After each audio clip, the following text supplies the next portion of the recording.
राजस्थान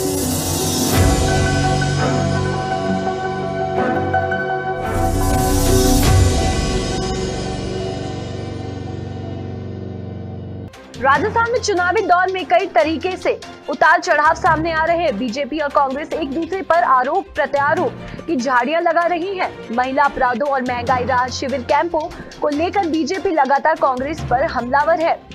भाजपा प्रवक्ता रामलाल शर्मा ने गहलोत सरकार पर निशाना साधते हुए कहा है कि यह सरकार आयोग पर आयोग बनाती जा रही है, लेकिन उनकी सार्थकता को लेकर कोई काम नहीं किया जा रहा। सरकार बस अमूलचूल फैसले लेकर सुर्खियों में आ रही है। कभी एक साथ बहुत ज्यादा जिले बना देती है तो कभी मुफ्त इलाज का झुंझुना पकड़ा देती है। भाजपा प्रवक्ता ने कहा है कि इस बार जनता बेवकूफ नहीं बनने वाली। चुनाव में प्रदेश की नाकारा सरकार को पूरी तरीके से नकार देगी। प्रवक्ता ने बताया है कि विभिन्न बोर्ड और आयोग बनाने से कुछ नहीं होगा जब तक जमीनी स्तर पर काम नहीं किया जाए। इस दौरान उन्होंने कहा है कि किसानों के लिए इस सरकार ने सिर्फ वादे किए हैं, जिन्हें आमनी जमा की भी केवल कागज तक पहनाया गया है। हकीकत में किसान आज भी दुख देख रहा है। बेमौसम बारिश, तूफान और ओलावृष्टि के कारण किसानों को आज नुकसान हुआ है, उसकी भरपाई अभी तक उसे नहीं हो पाई है। यह सरकार तथाकथित लंपी पीड़ितों को पैसा देने की बात कहकर असल मुद्दे से किसानों का ध्यान भटका रही है। भाजपा प्रवक्ता ने कहा है कि अब प्रदेश की जनता समझ चुकी है और जादूगर का खेल ज्यादा दिनों तक नहीं चलने वाला। जयपुर से घनश्याम मिश्रा की खास रिपोर्ट। राजस्थान की सरकार आयोग पे आयोग गठन करने का काम कर रही है, लेकिन राजस्थान सरकार से कोई पूछने वाला नहीं है कि इन आयोगों का गठन या बोर्ड का गठन अब तक कितना सार्थक सिद्ध हो पाया। यह भी भविष्य के गर्भ के अंदर है। और आप जिस आयोग की बात कर रहे हो कि कृषक ऋण सहायता आयोग का गठन करेंगे, इसको न्यायिक शक्तियां देने का काम हम करेंगे, लेकिन सरकार क्या बता पाएगी कि राजस्थान के अंदर किसान बीमा कराते हैं और बीमा कराने के उपरांत भी उनकी फसलें बर्बाद होने के बाद बीमा कंपनियां 2 रुपए भी किसानों को देने का काम नहीं करती है। आपके आयोग का भी यही असर होगा। आने वाले समय के अंदर 19,000 से अधिक लोगों की जमीन नीलाम हो चुकी और अब तक आप किसानों की जमीन को बचा नहीं पाए। आयोग गठन करना अलग विषय है, लेकिन किसानों को राहत मिलना बहुत दूर की बात है। इसलिए सिर्फ वोट बैंक की राजनीति करने का काम सरकार कर रही है। किसानों को अगर वास्तविकता के अंदर राहत प्रदान करना चाहती है तो आज भी राजस्थान के अंदर सबसे ज्यादा बाजरा पैदा होता है और एक मुट्ठी बाजरा खरीदने का काम भी राजस्थान की सरकार नहीं करती है। कुछ दिनों पहले ओलावृष्टि और शीतलहर की वजह से किसानों की फसल चौपट हुई। 2 पैसे देने का काम भी राजस्थान की सरकार ने नहीं किया। तो सिर्फ घड़ियाली आंसू बहाने से काम नहीं चलेगा। राजस्थान की सरकार अगर किसानों का हित चाहती है या राजस्थान की सरकार किसानों का भला करना चाहती है तो प्रत्यक्ष रूप से लाभ देने की आवश्यकता है। इन आयोगों से कुछ होने वाला नहीं है।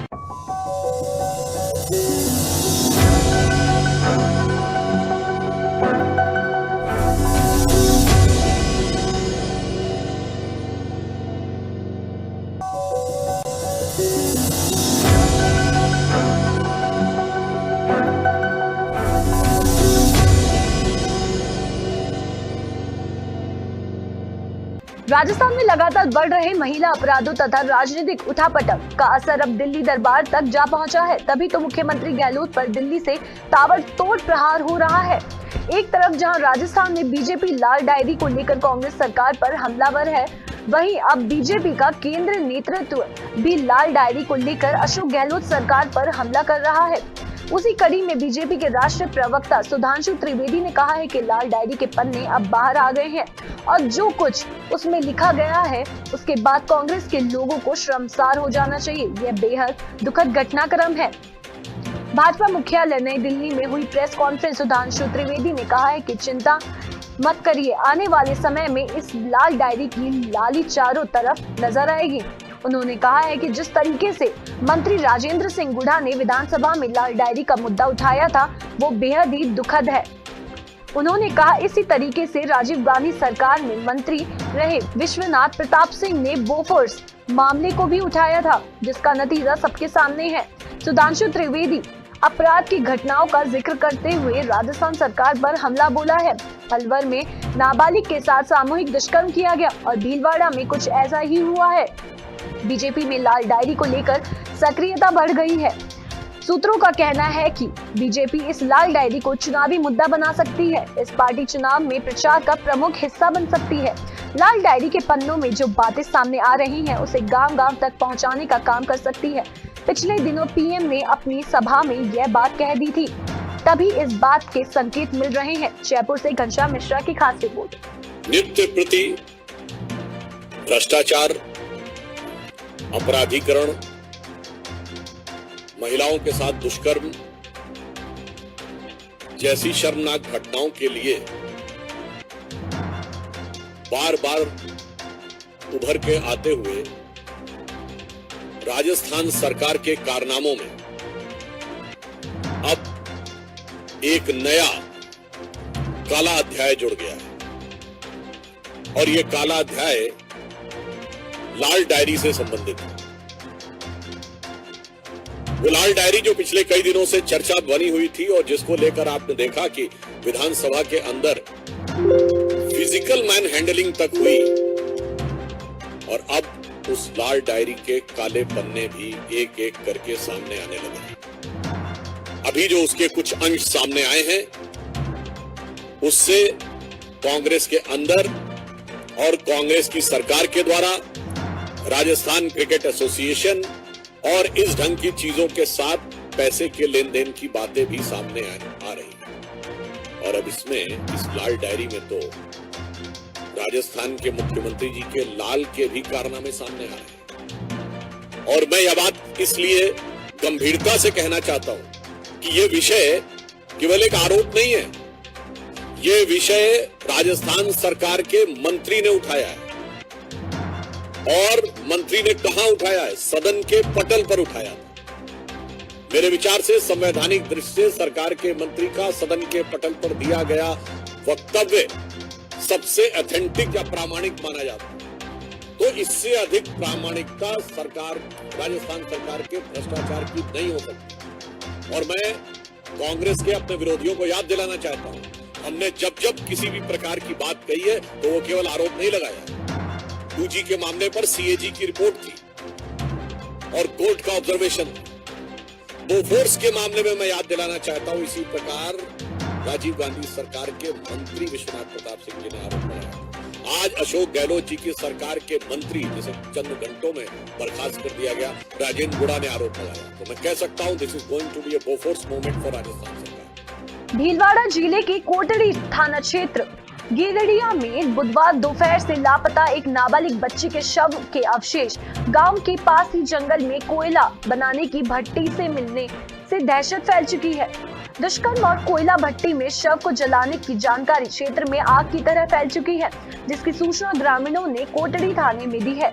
सूचना पर थाना प्रभारी additional SP, deputy FSL, deputy FSL, dog squad आदि टीमें मौके पर पहुंची। पुलिस अधीक्षक आदर्श सिद्धू से मिली जानकारी के मुताबिक नरसिंहपुरा गांव की एक नाबालिग किशोरी बुधवार को अपनी मां के साथ खेतों में बकरियां चराने गई थी। दोपहर को उसकी मां तो घर लौट आई, लेकिन काफी देर तक बच्ची घर नहीं लौटने पर परिजनों ने उसकी तलाश की, लेकिन बच्ची का कोई पता नहीं चला। इसी बीच तलाशी के दौरान गांव के पास कालबेलिया समाज द्वारा कोयला बनाने की भट्टी में इसे एक भट्टी खुली मिलने और उसमें से आग निकलती देखी। संदेह होने पर परिजनों ने तलाशी ली तो भट्टी में नाबालिग बच्ची के हाथ का कड़ा मिला, जिससे उनका शक और बढ़ा। दुष्कर्म और बाद में शव जलाने से इनकार नहीं किया जा सकता। फिलहाल पुलिस ने 4 संदिग्धों का हिरासत में लेकर पूछताछ प्रारंभ करी। जानकारी मिलने पर राज्य मंत्री धीरज गुज्जर, पूर्व मुख्य सचेतक कालूलाल गुज्जर मौके पर हैं। गुज्जर ने अब आरोपियों को फांसी व परिजनों को मुआवजा देने की मांग सरकार से की है। वहीं FSL, डॉग स्क्वाड आदि टीम को मौके पर बुलाया गया। मौके पर 5 थाना का जाब्ता तैनात हुआ। आसिम भीलवाड़ा से संवाददाता मंजूर की खास रिपोर्ट। अलवर शहर में प्रसिद्ध कथावाचक पंडित प्रदीप मिश्रा के बाद अब अलवर शहर में पंडित धीरेन्द्र शास्त्री आ रहे हैं। उनके आने का कार्यक्रम तय हो गया है। 25 से 27 सितंबर तक हनुमंत लोहिया का तिबारा के पास कथावचन होगा। अभी प्रशासन की अनुमति मिलना बाकी है। श्री कृष्णा गुप्ता ने बताया कि कथा से पहले दिन 24 सितंबर को सुबह 7 बजे शहर में भव्य कलश यात्रा निकाली जाएगी और आज जैन मंदिर के पीछे पेंशनर भवन में कार्यालय का उद्घाटन किया गया है। कार्यालय पर ही आगामी कार्यक्रम की रूपरेखा बनाने के लिए इस कार्यालय में राम सेवकों की बैठक होगी। 9 अगस्त को होप सर्कस पर गणेश जी को निमंत्रण दिया जाएगा। 12 अगस्त को लोहिया का तिबारा के पास भूमि पूजन होगा।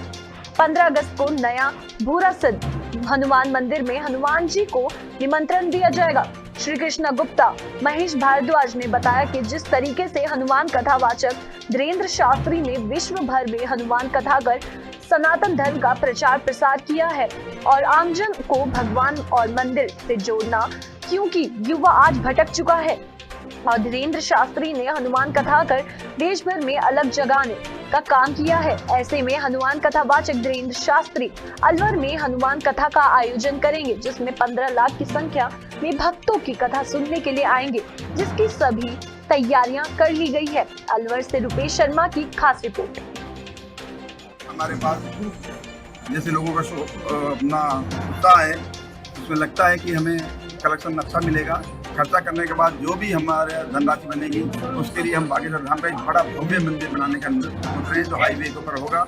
क्योंकि अपने समाज में थोड़ा ये देखा गया है कि छोटे छोटे मंदिरें होती हैं, कोई बड़ा गुरुद्वारे देखो, मस्जिद देखो, 5-5, 10-10 बीघा में होती है, लेकिन हमारे मंदिर एक कमरे के अंदर बंद कर दिए जाते हैं। हमारा उद्देश्य ये रहेगा कि बागेश्वर धाम का हाईवे पर 5-10 बीघा में एक बड़ा भव्य मंदिर बने।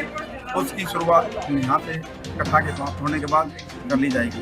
की जा रही है, इसके लिए आप क्या संदेश देना चाह रहे हैं जो आपने यहाँ पे सबको जो अलवर के लिए बहुत सौभाग्य की बात है कि बाबा बागेश्वर धाम ने हनुमान जी की नगरी, धरित्री बाबा की नगरी में कथा करने का सहमति दी है। ये राजस्थान के लिए, अलवर के लिए भी, हम सब लोगों को, अलवर वासियों के लिए बहुत सौभाग्य की बात है कि यहाँ पर सीधा हनुमान जी की कथा का अवतरण हो रहा है। तो इस कथा को हम सब लोगों को बहुत सफल बनाना है। इस कथा में मैंने जैसा कि अभी कहा, जितना हम मान के चलेंगे उससे काफ़ी तादाद में लोग आते हैं। मैं दिल्ली में कथा देख चुका हूँ, नोएडा की कथा में भी वो रहा है, काफ़ी मुश्किलात रहे इंतजाम को लेकर। तो मैं जो व्यवस्थापक हैं, जो व्यवस्था करने वाले लोग हैं, उनको मैं आपके माध्यम से और सभी लोगों को मैं सुझाव देना चाहता हूँ कि हमारे सुरक्षा के क्या लगता है आपको कितनी संख्या लोगों की होगी? कितनी संख्या? मुझे लगता है कि 1 लाख तो उससे तो बहुत पार जाएगी।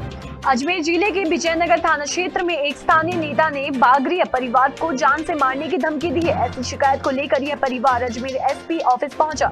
इंदिरा कॉलोनी निवासी पर परिवार के विजयनगर पुलिस थाने में रिपोर्ट दर्ज कराई, लेकिन वहां तक कोई सुनवाई नहीं हो पाई। रिपोर्ट में उन्होंने लिखा है कि अभियुक्त राजू ब्रह्मांड पार्षद रात में कई लोगों के साथ आया और हमें धमका कर गया कि यह मकान खाली कर दो वरना तुम्हें जान से मार देंगे। इतना ही नहीं, उसने खुद को बजरंग दल का नेता बताते हुए महिलाओं के साथ बदसलूकी की। वे सब परिवार की महिलाओं के लज्जा भंग करने लगे, जिससे सभी प्रार्थी गणों के शरीर पर गंभीर चोटें आई। लक्ष्मण के 2 पसलियां टूट गई। बागरी परिवार ने इधर उधर झाड़ियों में छिपकर अपनी जान बचाई। उसी दौरान रात्रि गश्त की पुलिस की गाड़ी आई, जिन्हें उन्होंने आपबीती बताई तथा परिवार के लोगों पर आई गंभीर चोटों के बारे में भी बताया, लेकिन पुलिस वालों ने ना तो मेडिकल करवाया और ना ही कोई मदद की। इस परिवार ने अजमेर एसपी ऑफिस में ज्ञापन सौंपा कि उन्हें जल्द से जल्द न्याय दिलाया जाए और दोषी नेता के खिलाफ कार्रवाई की जाए। अजमेर से संवाददाता आशा खींची की खास रिपोर्ट। इंदिरा कॉलोनी से आए हैं और हमारे क्या बागरिया समाज के लोगों के साथ में 27/7/2023 को रात्रि की 11 बजे इन लोगों के साथ में दबंग लोगों ने जानलेवा हमला किया। बहुत सारी महिलाओं के साथ में मारपीट हुई है, बच्चों के साथ में मारपीट हुई है और मारपीट होते होते भी ये रोड पे आए जब तक इन लोगों को छोड़ा नहीं और फिर इन लोगों ने झाड़ियों में छुपकर इनकी जान बचाई और कुछ टाइम बाद में रात्रि की गश्त की गाड़ी आई पुलिस की। उनको भी हाथा जोड़ी की, थाने में रिपोर्ट भी दी इन लोगों ने, लेकिन इन लोगों की आज दिन तक किसी प्रकार की कार्रवाई नहीं हुई है। और ये गरीब लोगों को दबंग लोग धमकियां देते रह रहे हैं और शराब पी के रात की टाइम में ये आके इन लोगों को धमकियां देते हैं कि तुम्हारा गल जला देंगे, आपको जान से खत्म करके नाले खाले में डाल देंगे, आपको पता भी नहीं चलने देंगे। ये मामला है विजयनगर इंदिरा कॉलोनी का है सर, भिलवाड़ा अजमेर जिला।